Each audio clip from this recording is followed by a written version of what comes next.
રાજકોટમાં કરોડો રૂપિયાના શંકાસ્પદ બિલોના વિવાદમાં રાજકોટ શહેર કોંગ્રેસ દ્વારા મનપા તંત્ર સામે મોરચો માંડવામાં આવ્યો છે।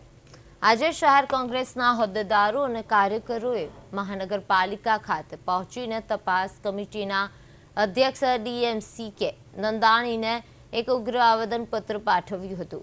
કોંગ્રેસે આક્ષેપ કર્યો છે કે આ સમગ્ર ખર્ચમાં મોટા પાયે ભ્રષ્ટાચાર આચરવામાં આવ્યો છે, જેની નિષ્પક્ષ, પારદર્શક અને સ્વતંત્ર તપાસ થવી અત્યંત જરૂરી છે।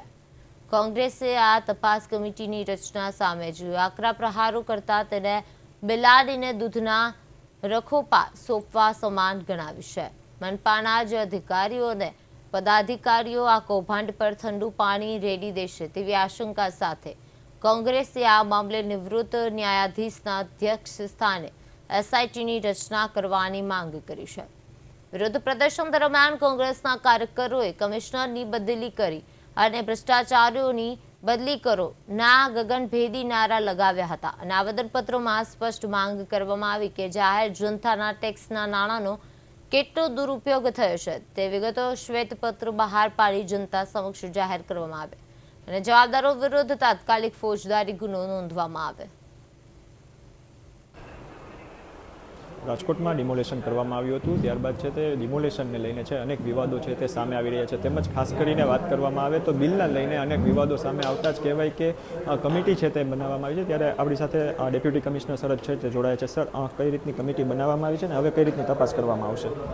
જી, હાલ અમે 5 અધિકારીની કમિટીનો આદેશ થયેલ છે અને જે તપાસના નિયમો છે રાજ્ય સરકારના એના મુજબ અમે આ કાર્યવાહી આગળ વધારશું। ખાસ તો અનેક લોકોને છે તે બિલ ચૂકવી દેવામાં આવ્યા છે, તેના ઉપર હવે કઈ રીતે કાયદેસર કાર્યવાહી કરવામાં આવશે જો કે એમાં દેખાશે ક્ષતિ તો?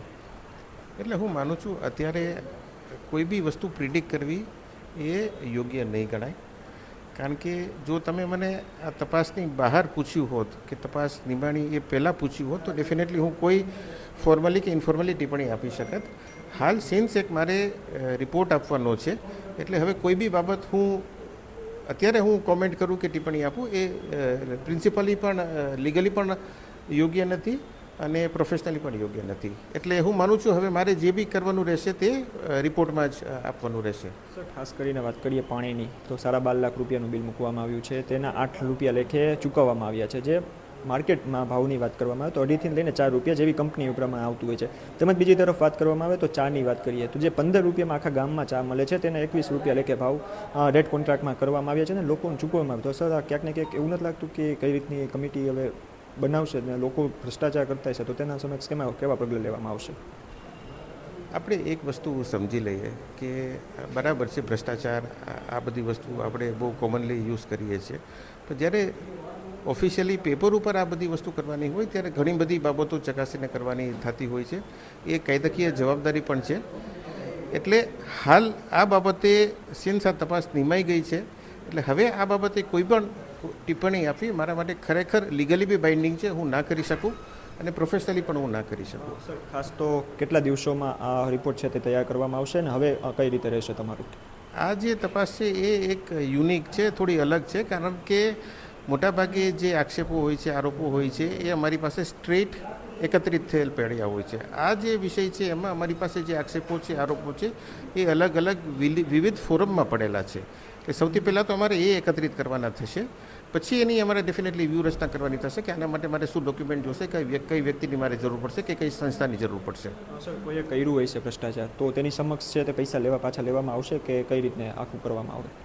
એટલે આના માટેના નિયમો બહુ સ્પષ્ટ છે, એ મુજબ આપણે કાર્યવાહી થશે।